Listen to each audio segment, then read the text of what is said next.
one thing you do that is bold, and entrepreneurs need to be bold. It is not a world for the meek of heart, is you talk about Plato's cave, an incredible allegory of the guy who's shackled. He breaks free of his shackles and he sees the light and it almost blinds him, but that's the truth.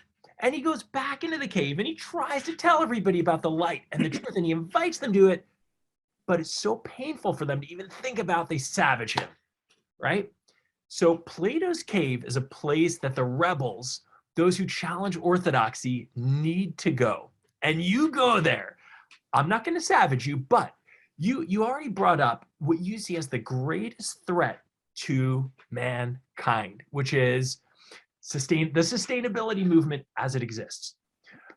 You also talk about social entrepreneurship, right? Very popular kind of movement, if you will. And you say, well, social entrepreneurship is kind of shitty entrepreneurship because it doesn't scale. Tell us more about this idea.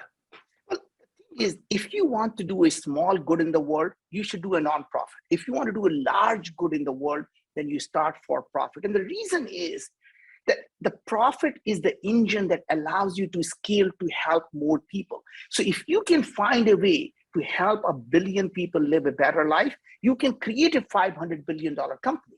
Right? And that is the most powerful thing we have to know. To create a massive enterprise as a capitalist, all you have to do is to solve a massive problem. And it so happens these massive problems happen to be the social problems, right? So when you tell someone you are an entrepreneur, guess what? What you're saying is that you're actually solving a massive problem. You don't say you're a social entrepreneur, because when you tell someone an adjective in front of an entrepreneur, you're a female entrepreneur. That means you're really not good, but you happen to be doing something. You're female, you're a social. But what you're saying is, if you are a great entrepreneur, you're a moonshot entrepreneur, you are saying you're solving a massive problem, and that happens to be social problem, and you're doing good and doing well, more power to you, right? And that to me is the key, is that people need to realize that doing good and doing well are not mutually exclusive. In fact, the only way to do well in the long term is to do a tremendous good. Help 1 billion people live a better life, and you can create a $500 billion company.